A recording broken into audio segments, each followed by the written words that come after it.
Today's session is fundraising for ensembles, and I'm joined today by soprano and philanthropy expert Yolanda F. Johnson. Yolanda has crafted a life as a successful performing artist, as a composer, as an educator, and as a supporter of the arts and of women's equity. So she is busy, let's just say. She is president and founder of YFJ Consulting and a founder of Woke, which is Women of Color in Fundraising and Philanthropy. She's also a special advisor to ACO, so I've been really thrilled and honored to have her expertise over the past several months. And for today's session, we're also welcoming many of our earshot composers. We are in a meeting format today, so when you have questions towards the end of the session, you're welcome to put them in the chat or raise your hand, and we'll give you the ability to turn on your microphone and camera so that we can speak to you directly. And we're very much looking forward to today's conversation. So this panel will also be recorded and available on ACO's YouTube channel and on ACF's website. We'll also send out written resources afterwards, so don't feel like you have to take copious notes on the slides. Those will be available to you. And I'd also like to thank those who have made today's series possible: the American Composers Forum, the Virginia B. Tolman Foundation, the New York State Council on the Arts, the New York City Department of Cultural Affairs, our individual donors, and of course our ACO staff: Lindsay Working, Aidan Feldkamp, Stephen Baer, Derek Bermel, and Sydney Cusick. So with that, thank you, and welcome to Yolanda. It is such a pleasure to be here. Hello, everyone. I'm really looking forward to today's conversational presentation, and it's something that's that lies deep within my heart to be able. The whole reason I ever got involved in philanthropy, right, was because of the arts. And to make sure that the arts survived and thrived in a time many years ago when lots of orchestras were closing because of administrative mismanagement, and realizing that was the boom of arts administration, to make sure that we were able to take that heart for the arts and for our craft and to be able to ensure that it thrived and moved forward. So really happy to be here. Well, we're thrilled to have you. And as we get started, if you wouldn't mind just sharing a few words about Woke and what you're accomplishing with that organization, I think it'd be wonderful for more people to know about it. Sure. So. Oh, we just popped you on mute by accident. My apologies. No problem. I said something so profound. I can't know. In those 2 seconds. No, I was saying that, as Melissa mentioned, I wear many hats. I happen to be a dreamer and a visionary who's hyper efficient, which can get me into some trouble sometimes, but I love what I'm doing. And so under YFJ Consulting, which is a boutique firm that focuses upon fundraising strategy, my work exists at the intersection of fundraising and philanthropy. So I raise lots of money and help people develop strategy to raise lots of money. And then I am a philanthropist, and I work with philanthropists to help them build portfolios and figure out the legacy they want to lead and advise them on where their dollars should go. And in between there, for the philanthropic sector, I work with what I call IED. There are a ton of acronyms for that now. DEI, JEDI is my favorite right now. EDIB, IDEA, lots of different things you might call it. And so I happen to be the first Black president of an organization called Women in Development. That was a huge milestone in diversity, and we had launched a diversity and inclusion task force. It was a 2-year endeavor. It happened to culminate during the pandemic and right around George Floyd. And so the voices of women of color in the sector had reached fever pitch for just needing a space for the unique experience of being women of color. And so I created that space. And it's called Woke, Women of Color in Fundraising and Philanthropy. It has lots of amazing things going on, including an incredible leadership institute that culminates in each of the people in the cohort being placed on a nonprofit board of directors for a year-long fellowship. So we're literally trying to diversify nonprofit leadership as well. A sister organization to Woke is called Allies in Action Membership Network, because I was hearing from lots of white allies saying, Yolanda, what do I do? And so we were putting together action plans. A friend of mine from the Obama administration, who's a racial sensitivity expert, we got together and built Allies as well. So we're doing some great work there too. Amazing. Well, on behalf of all of us in the field, thank you for the impact that you're making. We greatly appreciate it. And we're thrilled to be benefiting from your expertise here today. So I'm going to go ahead and share my screen one more time so that we can get into some of the content for today's session. And we want to start, as we have with many of these, with unpacking the word itself, the topic itself. So I'd welcome anybody who's in the room today to use the chat window to let us know what comes up for you when we say this word. Like, fundraising can feel like a very uncomfortable word for many reasons. So please feel free to share your thoughts with us. You know, one of the things that we tend to hear from people who are very new to this, they tend to think of fundraising as begging. You know what I mean? And for that reason, it feels very, very uncomfortable because you're just going out and asking and hoping that someone will provide. So that's sort of what it isn't. You know, but Yolanda, I'd like to ask you, what is it? What is fundraising in its truest form? Fundraising in its truest form is not transactional. So always remember that what we're trying to do is dismantle that transactional model of fundraising and allowing it to be a relationship between people where you're actually guiding people to get the good work done and live out their own philanthropic priorities. So it's really a noble profession, and it's a noble, and it's not your profession necessarily, it's still something that you need to do in the nonprofit sector and in the arts. It's a noble thing. So don't think of it, try not to think of it as just, you know, busy work. I saw a comment there, you know, distracting from practice time. I get it. I still am a very active artist as well, performing artist. So I totally understand that. But it's not just a transactional getting people to give dollars. Don't just see the dollars, see the people and see that they are actually part of, Melissa and I were talking about this, they're part of a centuries long, millennia long tradition of patrons of the arts. They're the people today, your donors are the Count Razumovskys of the world, and you know, all of the different patrons and people that supported artists throughout the centuries. It's always been there, just by a different name. Okay, and so here's a quote that I said that is repeated often as of late, that fundraisers and philanthropists are beacons of light and hope, illuminating the path to the good work needed in the world today. You're lighting the path. People support the arts. They think they want to support the arts. They're trying to figure out exactly how to do that, how to move it forward. Guide them. Tell them that this is why they should be giving and why you're the people they should be, to whom they should be giving.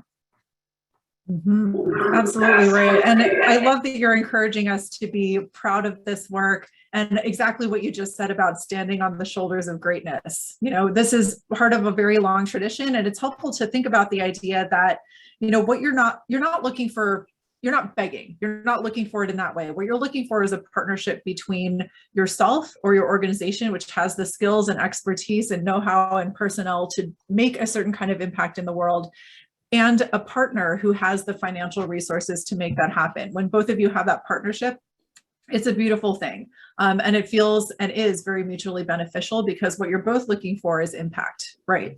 So what we're going to get into today are a few different ways of bringing contributed income into an organization, into a small ensemble. And I'll preface this by saying that this was the #1 most requested topic out of last year's professional development workshops, because many of you are starting your own ensembles and getting out there in the world in that way. So we'll talk about government, foundation, corporate, and individual and crowdfunding as potential sources.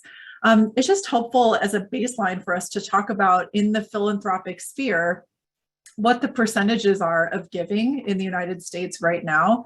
So this information is just a few years old, but still relevant at this point in time.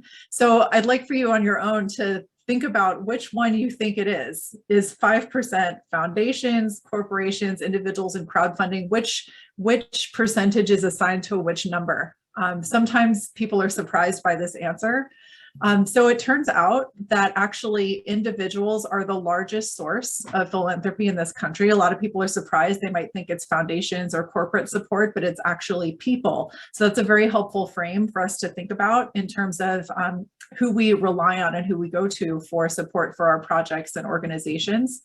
And another thing for us to think about is where that support goes. So again, I've given you a little bit of a pop quiz here. You might think about where the arts sits in this pie of philanthropy. I'm sure that everyone knows it's the absolute largest. As it turns out, the arts are right in that 5% area, right here. So, it's helpful to know that, especially when there are a lot of causes out there in the world, religion is the #1 place where people are still putting their resources, and the arts are relatively low in terms of the pieces of the pie.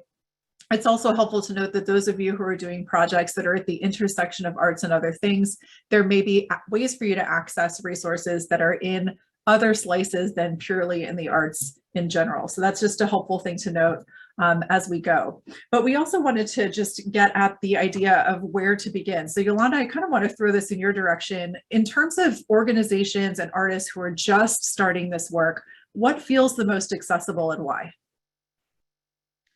I would say that this list is really in order of priority for you if you're starting out with this process. Because again, what you're going to find in the overall sphere of fundraising is a very transactional model. When we love something, the arts, essential to the human condition, we love this. The people who are wanting to fund it also have a love for it, but they may have a love for you. And so we're going to talk about that later as well, about the relationship between people and giving. So you're going to look at the people. You're going to look at your people. The people who appreciate your art form, the people who are around you and appreciate you and want to support you. It's not, it's lower hanging fruit, not really rocket science. Whatever you're going to try to get people to do when you're trying to get them to support you, you're going to go to your circle, and then you're going to go to your circle's circle. The other thing to keep in mind with whatever your organization structure is, that's the whole purpose of a board as well, of a leadership entity, because there's a fiduciary responsibility and automatic dollars that should be coming from your board as well, from the leadership of the organization. If that isn't happening, you want to rethink that. Because there are other roles that people who are not supporting you financially that they can play. They can be advisors, they can be on an advisory council. There are so many different entities you can come up with for those people. But for your board, you need people that are giving you money. You need to be thinking about what that looks like and what that amount is for you as well. So it's individuals. Crowdfunding, of course, is something you have to make sure that that works for you. It depends on your gestalt. If it's something that for your brand really works, if you're bringing in people through crowdfunding and how you want to approach that. Local government is a really great place to find funding and develop relationships as well and get people, elected officials. Just remember, if you get elected officials involved, they're always going to need to speak at your events. And that's very important to them, so just make space for that. But they really do get behind small organizations. They really do want to support people who are in their geographic vicinity. I've lived that. I know it's true. It has been true for me and for other organizations I've been a part of.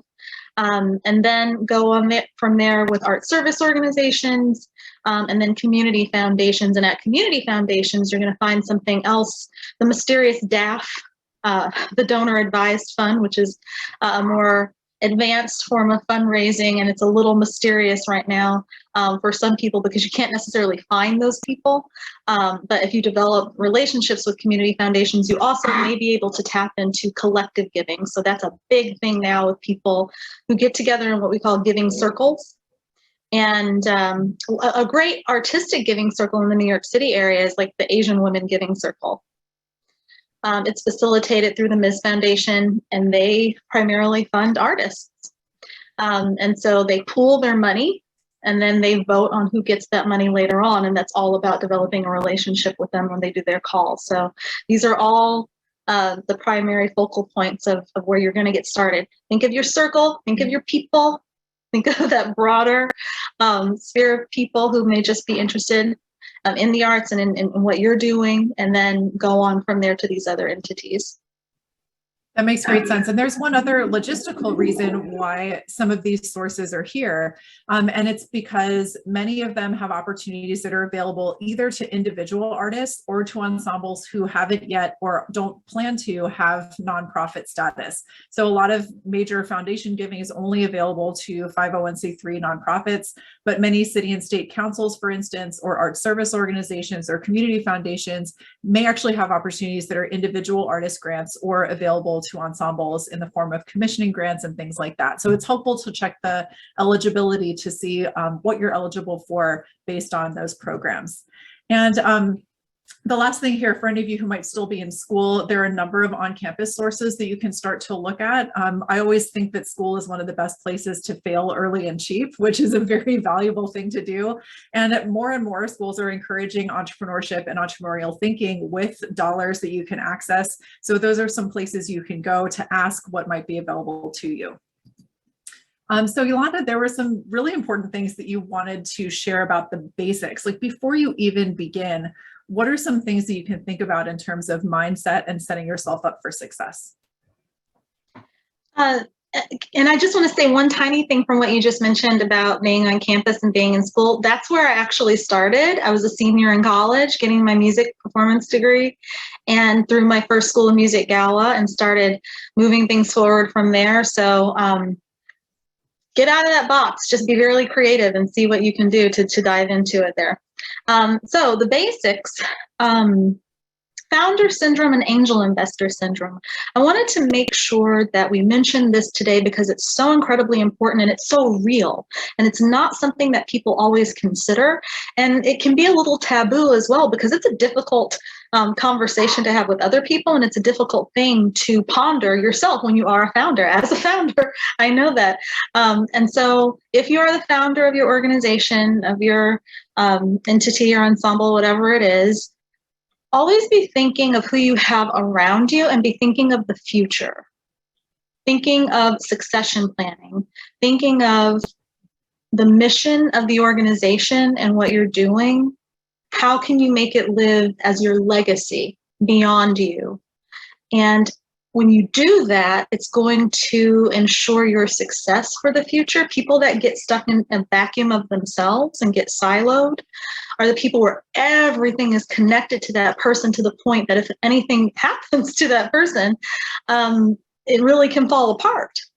And that's not what you want to happen. You want to have a trusted circle around you of people that you can really rely on and count on and share your vision, and who will help move that vision forward. So you're not exhausted either. Founder syndrome has lots of different components to it, where you can just get so caught up in it all that you're not sharing it with anyone. And therefore that magic, that sparkle, that fairy dust that really would come from a founder can somehow get dulled because you don't have people necessarily on board with you because you're so focused in your own silo. So be open to having that small circle of people that you trust around you so you can be thinking of your future while you're living things out in the present moment. And angel investor syndrome is the other side of that coin, because you never want to get so locked into one particular donor for an extended period of time that should they change their minds, you're also going to implode. We'll talk shortly. I will talk shortly about diversification of funding streams, just because you want to make sure it's great to have somebody who wants to get behind you. And let them do that and get you established, but make sure that they're not always your primary funder. You want to be branching out enough that you get enough buy-in from more people and you spread your wings and you broaden your network. I've seen this happen with really amazing, viable arts organizations here in New York City. One that is like the ultimate cautionary tale, I won't name names, but it was a great organization and it had an angel investor and they didn't do succession planning. They really didn't think of the future. Year 12, that person's like, there's an election coming. There is an election coming, by the way. So keep that in mind in a couple of years because it changes how philanthropy works around that time period. And she decided to move in a different direction for a period of time, and that organization didn't survive. So just make sure you're being smart about that. It's a life lesson, right? You don't always put all your eggs in one basket in anything that you do. So beware of that with the angel investor syndrome as well. And know thyself. You have to, you have to know yourself intrinsically and how you work and what makes you tick. And again, understanding your strengths and your weaknesses and being honest about that and being your own best friend. Tapping into your own superpowers, I call them. Just know what works for you and what doesn't, so that you can create and craft an entire structure that works for you and works around whatever your gifts and your skills and your talents and your personality is. You got to be honest about who you are as the leader and as the founder and as the person moving it forward. And then people fund people. That's what I touched upon briefly before. People don't necessarily give to organizations, they give to people. And so that's why you want to make sure you're developing strong relationships with people, because they may want to stay on board to give to your relationship, but they're always going to recall the relationship they had with you or they had with someone related to you or in your circle. So again, away from the transaction of the money, not just about the money, but we all know we need the money, we need the funding. You also are illuminating that path and connecting with people who love the arts as well and who want to get behind you and support this. Fantastic. So let's talk then about diversification of funding streams and how important that can be. It's extremely important. Anyone who's got even the tiniest of stock portfolios or anything else like that, in your lives, we all know that you've got to diversify to ensure that you have success. I'm from Omaha, Nebraska, so I may think that way because of Warren Buffett always saying that about diversification. So I think we have the different categories that I recommend after this, right? Okay, so we've touched upon individual donors. So we know that you need your people. This is your network of people right there, personified. Major gifts. And you also have to know how you define a major gift. These are larger gifts. You got major gifts, leadership gifts, principal gifts. It's going to be different for each organization, but you need to know the bottom point of your major gift. And so for some organizations, it might be $1,000 if you're just starting out. That may be a big deal for you as a major gift for you. For others, it may be 5, 10, 15, whatever that means. The median in the nonprofit sector is around $5,000 to $10,000. And then you're going to call them different things after that. But just understand what that means as you're making a development and a fundraising strategy. What is a major gift to you?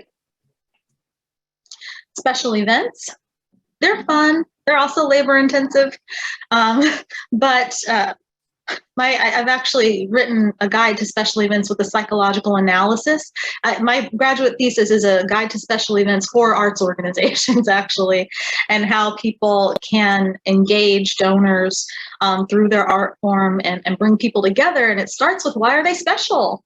Because it's a culmination of everything we love, and you're bringing people together. COVID means that things look different. The event season has probably shifted and may stay somewhat from around May through September primarily. It used to be like the fall event season and the spring event season and the summer season. Summer's going to be really busy just because we can all be outside still, but together. So don't ever become too event-centric, especially when you're basing things around performances and such.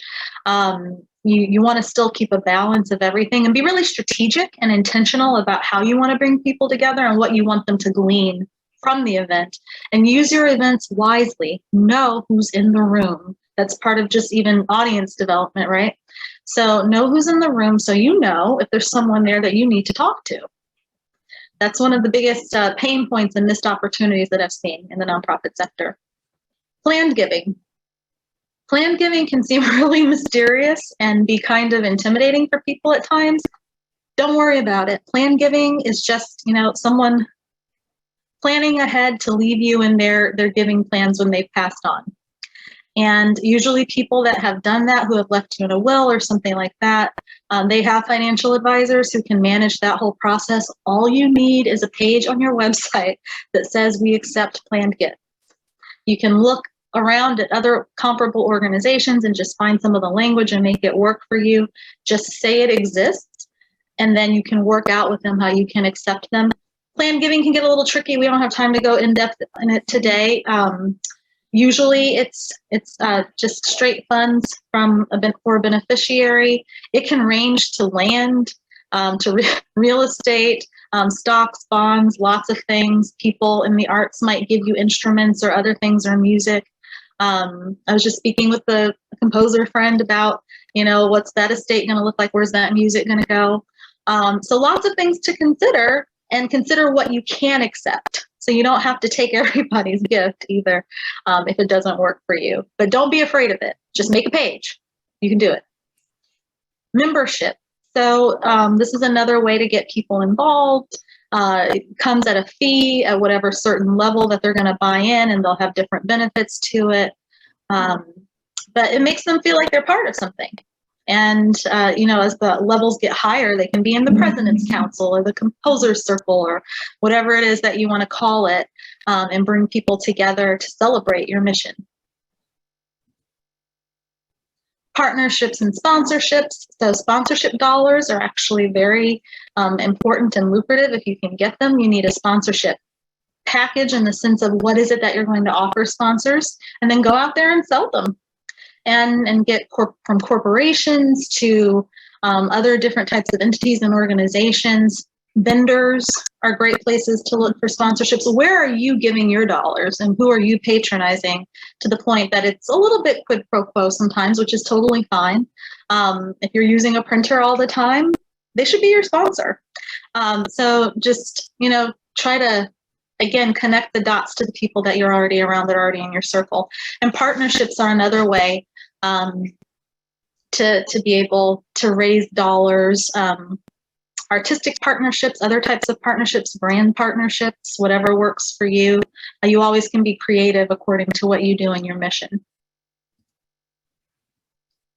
Government. Well, that's pretty obvious. I think we all know about government funding, and especially, you've got city government, you've got state funding, you've got NEA funding, you've got local arts council funding. So lots of different possibilities as far as government funding is concerned. You're going to want to make sure that you've got a team in place that can facilitate some of the reporting that's necessary and all of the things that you want to have together. But you should have your ducks in a row anyway to have all of your core documents and fundamental docs and information that you need to give. Institutional and corporate. So institutional foundations. I'm a member, and I know we've got a limited amount of time today, so if I skip some things, just to make sure we talk about them here, but always remember that with institutions, there are people behind that wall that you need to build relationships with, and you don't just write a grant proposal and think that it will happen. And again, I exist on the philanthropy side of things as well, so I'm in rooms giving money away sometimes.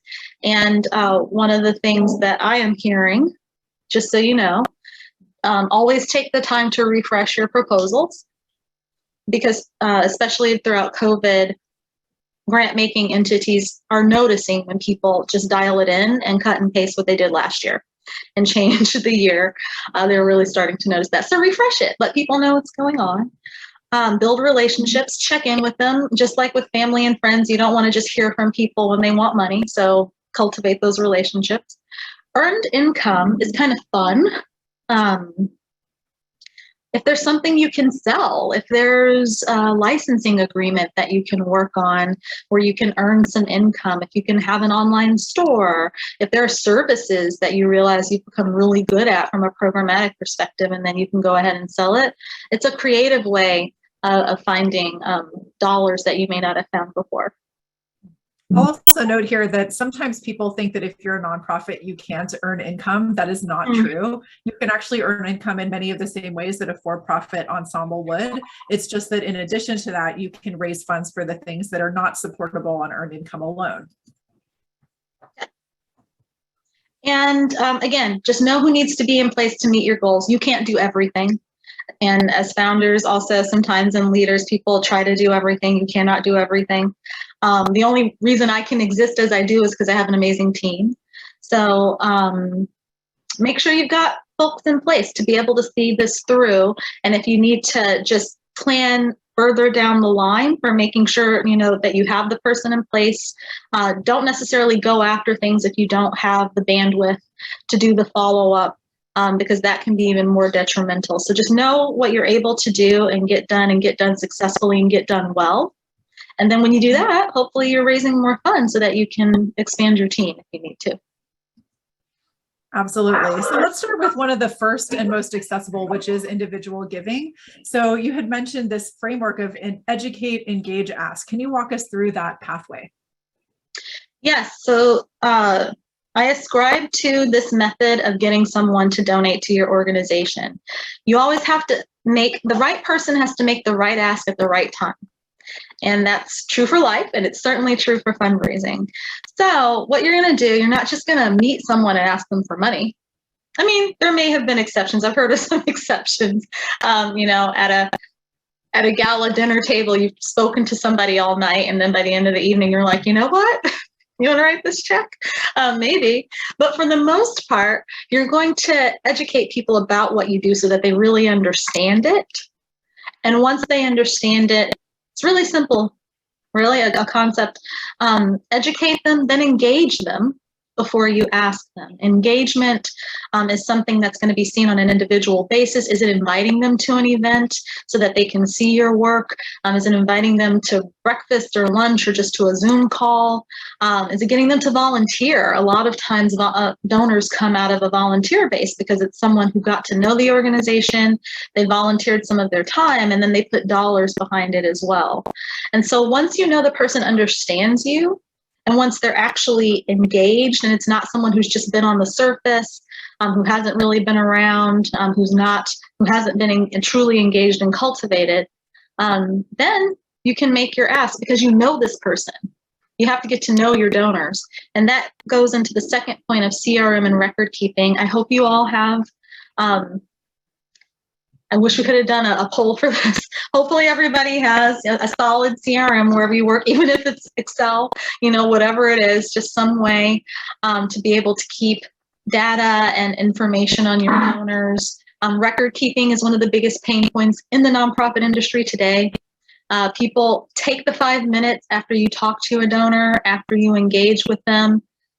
If they just got a new dog, put that note in there because that's a conversation point for somebody in the future. And maybe they love animals and maybe they want to commission something about animals or something. It's getting to know the little nuances and the details about people so that you can make the right ask. If you understand who you're asking, then you're going to make the right ask that's going to be successful and they're going to say yes.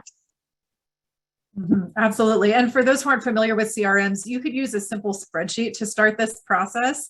And you could work your way up to any donor management software or CRM sales focused software that, will do fancy things like make a patron record, send you reminders, all of that beautiful stuff. So, I think that 3-step process is really simple and clean. We wanted to also give you a tactical approach to this, meaning that at the beginning, you've just got to identify who it is that you think you're talking to in the first place. So for those of you who are starting ensembles, one of the most important things you can do is actually get everybody in your ensemble, all of the musicians, your potential staff members, your board members, all of those folks into a room and have them bring a list of everyone they know. It's their Christmas list, it's clients, it's people they work with, it's parents of students, everyone who's in your social network. And, as a means of starting that CRM process, you might consider a spreadsheet where you have their name and 4 columns. One of them being, how well does this person know you? The second one being, how much do they know your organization or your ensemble? The third one being, how much do they love classical music, new music, whatever art form, and however you choose to define it. And the last one, how much money do they have? If you score all of those from 1 through 5, you're going to end up with something close to a 20. If someone's perfect on all of those, that tells you that that's a person you really need to spend a lot of time cultivating because they're a high value target that knows you, loves your work, and has the means to support you.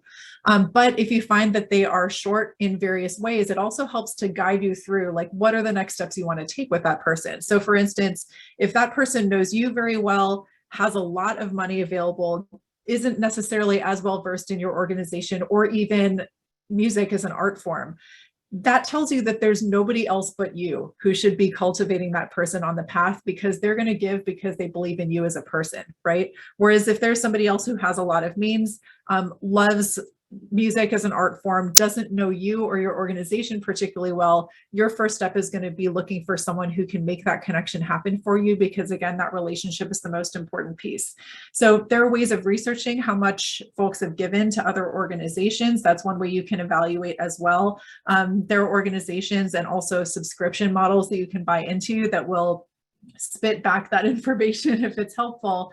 But there's an adage in this sort of middle phrase of like strategizing an approach and involving the prospect, that is to say, ask for advice, get a gift, ask for a gift, get advice, right? So often what you're doing is you're taking that person to lunch. If it's a marketing professional, you might say, hey, I'm looking at reframing the materials that are available on our site. Would you mind having a look at this? You're in that conversation looking for when their eyebrows raise and when they start asking questions and leaning into the conversation. That's them telling you what they're interested in, and it helps you understand where to invite them next in their journey with you. So it's really a question of relationship building and observation. And then we get to the really critical moment, that idea of making the ask. So I'm going to come back to Yolanda in just a moment because I want to talk about that critical step. But assuming that the ask has gone well, you want to close the solicitation by figuring out how they're going to close their gift, meaning transfer funds to you, whether it's a check on the spot or that they want to have a schedule with you. And of course, in the follow-up and thank you, you want to thank them multiple times in your materials, in person. Have a student write them a letter, have a board member call them, thank them from the stage, put it on a placard, whatever makes the most sense, and always be stewarding that relationship forward. So I kind of want to get into that question of the ask though. And there are many scenarios that can occur in this, everything from yes, enthusiastically, where is my checkbook, to any variety of the word no, not yet, or only if. So Yolanda, I want to kick this one back to you and talk about that very important moment of when you have the chance to ask. What are some of the things that can happen? Anything can happen. And so just remember, like, the P word of the last 2 years has been pivot, and it is important, but remember, when you pivot, it is pivoting from a solid foundation and a point where you are to wherever you need to be. And, making the ask is really getting into character. I have a whole workshop about using performance practice for making the ask, because I realized sitting in a major financial institution's private dining room, I was about to ask someone for a lot of money, and I realized it was a performance.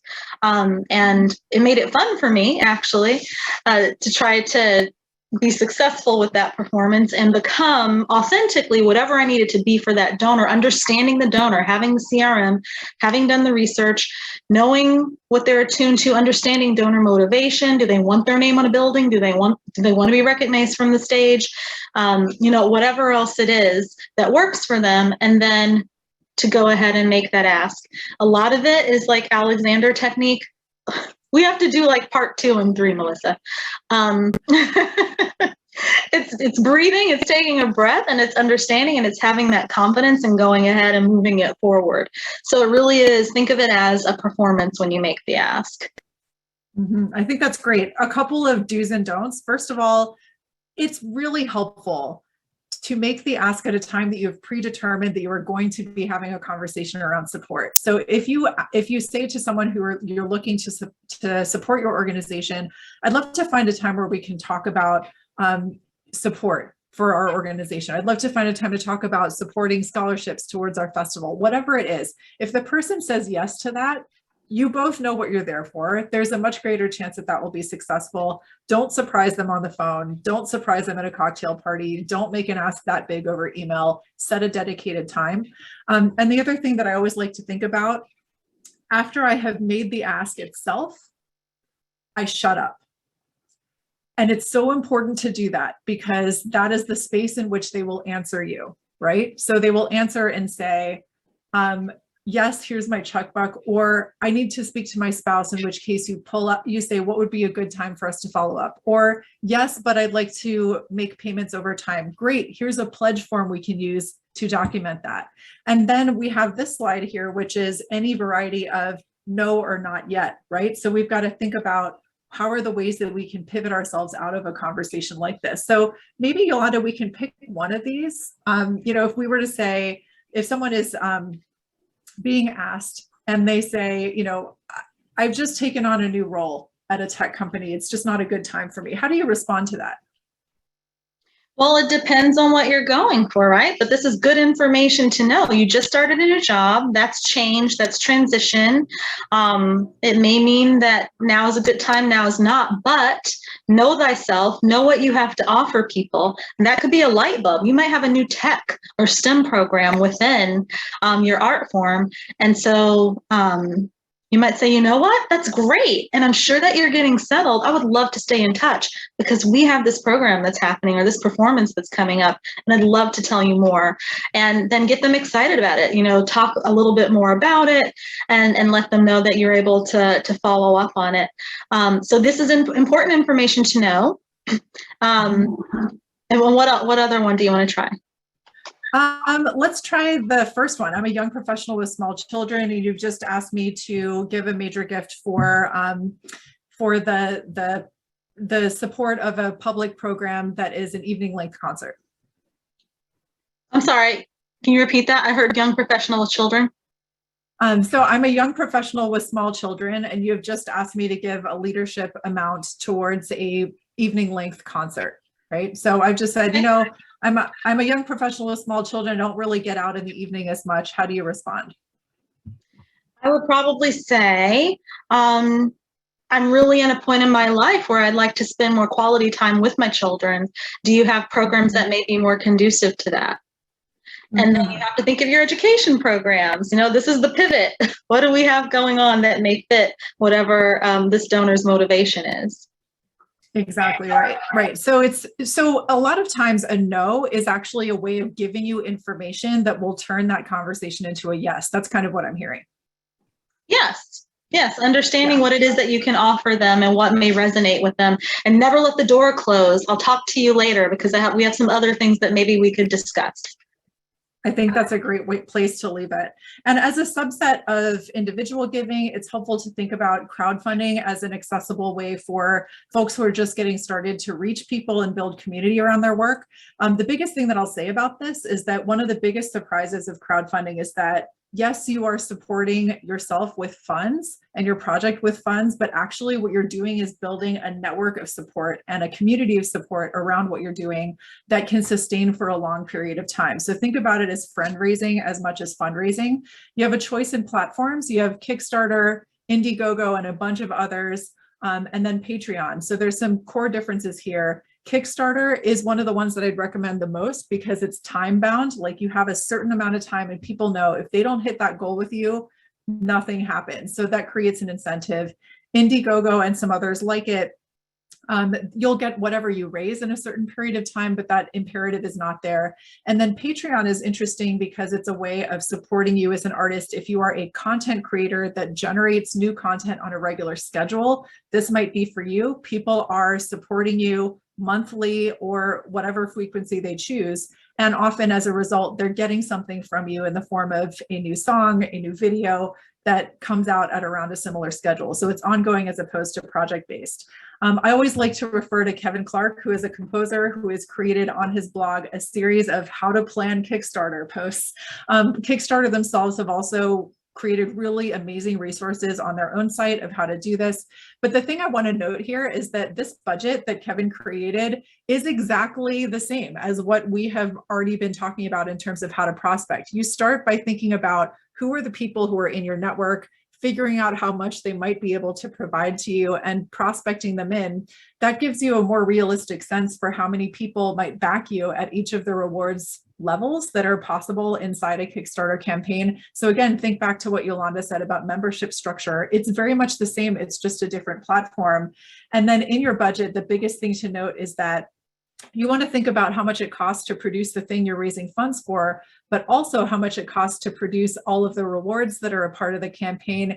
And at the top of the page, how much it costs to pay the Kickstarter fee and the Amazon fee for credit card processing. So your ask amount should not be the same as how much it costs to produce the work. It should be higher than that. And this budget helps you to plan that out.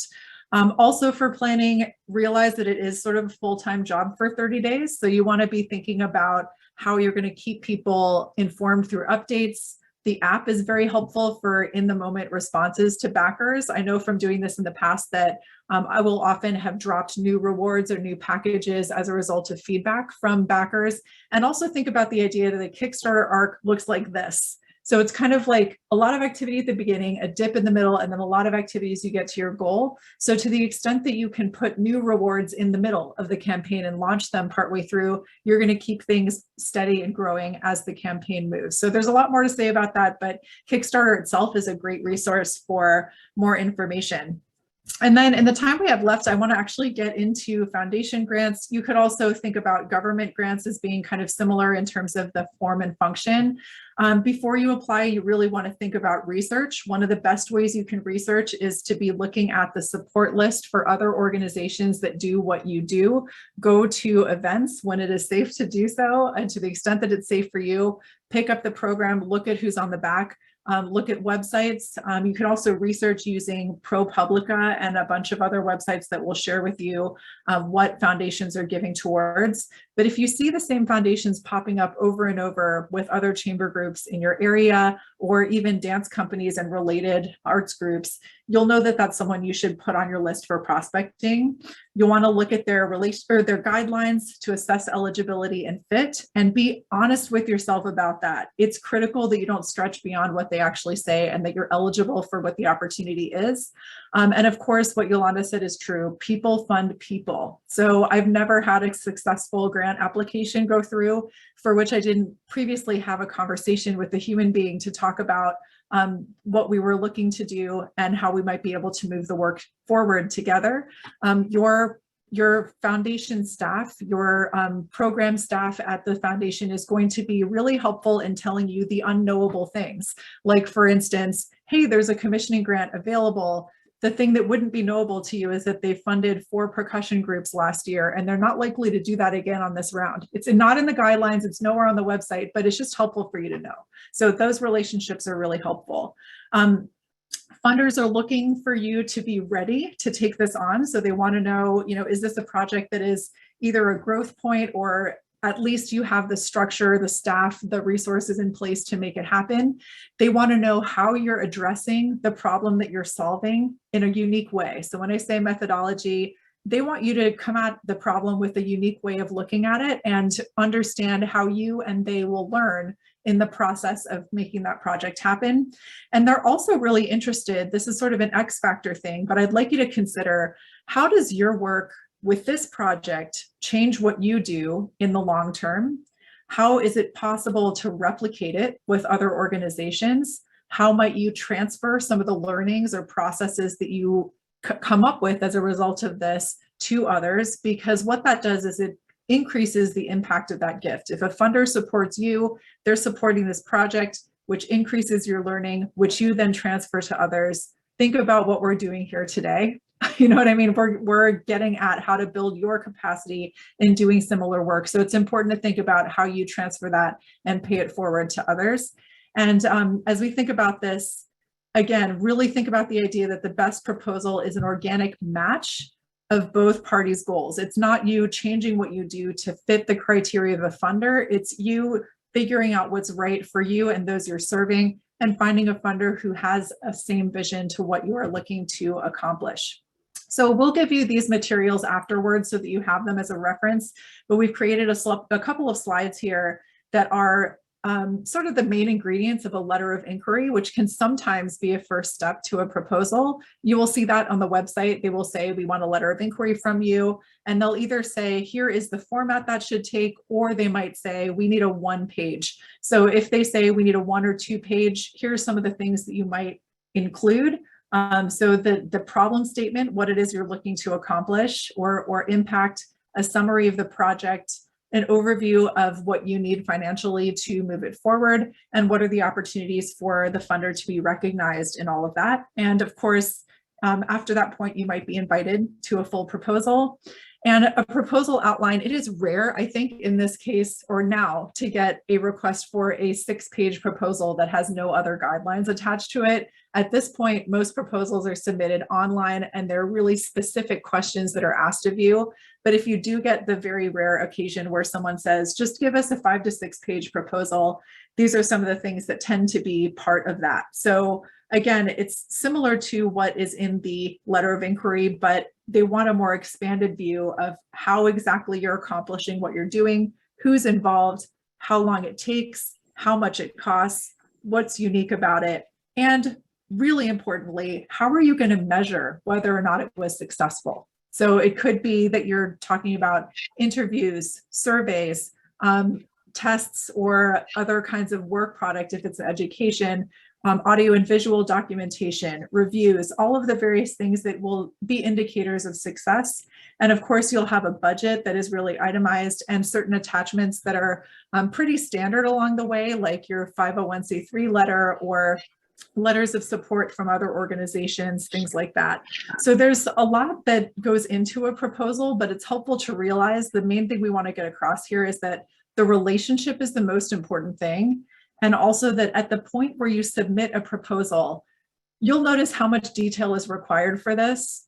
It's very often the case that you will have to know everything about how to execute that proposal or execute that project before you start writing the proposal. So people think writing the proposal is the difficult part. It's actually all of the project design and thinking that goes in before that proposal happens that's 90% of the work in advance of that. So that's a helpful thing to realize as we kind of move forward. So I'm going to stop my share here since we're getting really near the end, and I want to make sure that we have a chance to answer any questions that have come up for anyone as you have been listening to the enormous amount of information that is available as part of this. And Yolanda, thank you for sharing your expertise with us.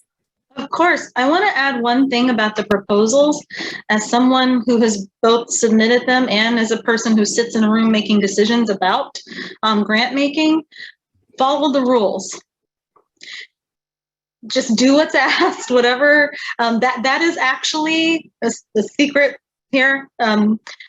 That's actually one of the ways that people are weeded out in that first round. Is people that didn't follow the rules or that submitted too much, that thought something else with the extra that they would send in that was not asked for. It's actually not necessarily going to help you. Just follow the rules. And then from there, you'll go through the rest of the process.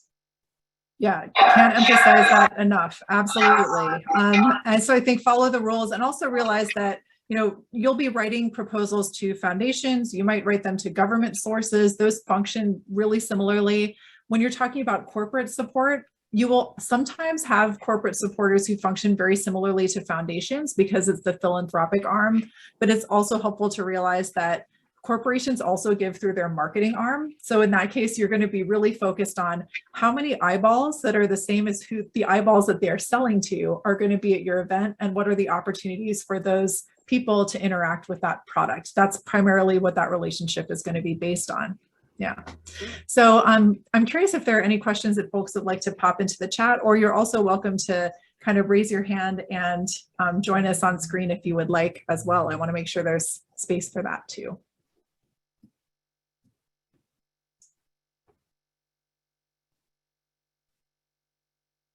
And it looks like we have a little bit, the chat is a little bit quiet, so I'm going to ask a question of my own. So Yolanda, here's a question for you. I once was speaking to a colleague of mine, and I was asking her about how she thinks about this work through an equity lens. And what she said to me was, all money is dirty money. I just have to figure out how dirty it is. And I'm curious, as you're building relationships with foundations, with individuals, various things, I'm curious about how you think about aligning on values. Has there ever been a time when you've had to say no to an opportunity, or to say no around even applying to an opportunity in the first place because you see something that isn't aligned with where you want to go, since diversity work is such a huge part of your focus? Yes, and I see we just got a question, so I'll answer this really quickly. Yes, I once had to give someone a 6-figure gift back. I had to return a 6-figure gift only once in my life. Yes, I did cry. It really hurt, and I should have never taken it in the first place, because when I knew that it didn't align but tried to pretzel it into something that might work, just have an ethics policy.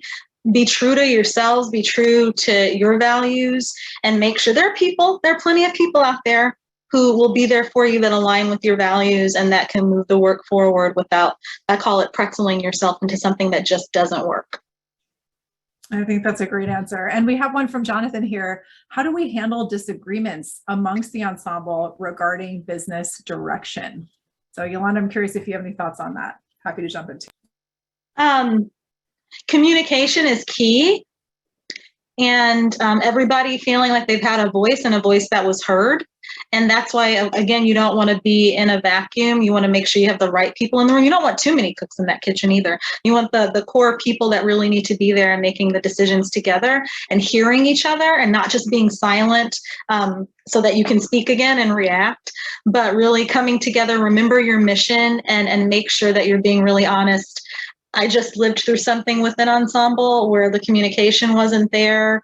Some strange things happened that led me to no longer be engaged with them because of how some of it went. I was far removed from a lot of the inner workings that were happening, but I knew enough to understand that not everybody had been at that table and had a voice at that table to make those decisions. And so I think that's incredibly important.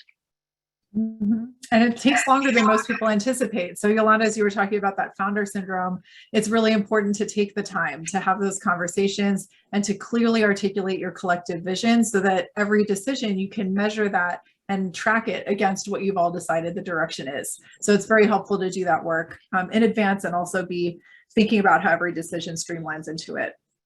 And would you say, Melissa? Oh, yes. Would you also say that life is hard and art can be messy sometimes, and we're humans. And so that compassion and that grace also as people who create beauty, I think is really important.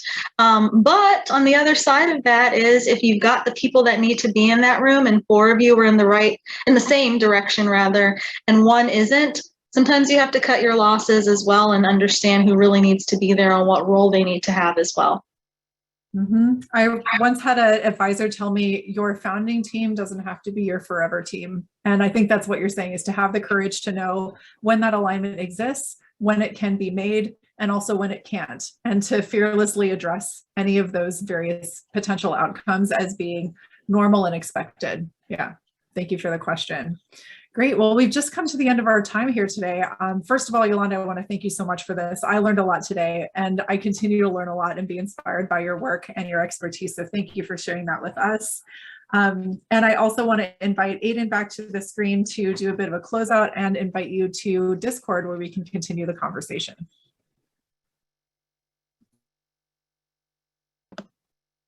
Hello, everyone. Thank you for joining us. Thank you so much to our panelists. We learned so much today. Thank you, Yolanda and Melissa. It's been fantastic. And again, to our funders, we're hoping that you will join us for our next webinar next week.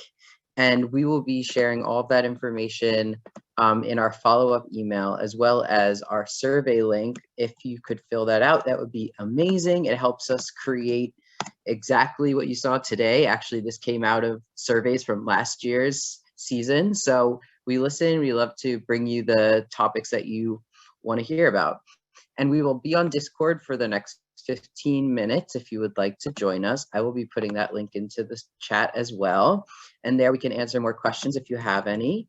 And you can just join the community of composers that are over there talking all the time. So thank you again. We hope you have a good day, and yeah, we'll see you next week.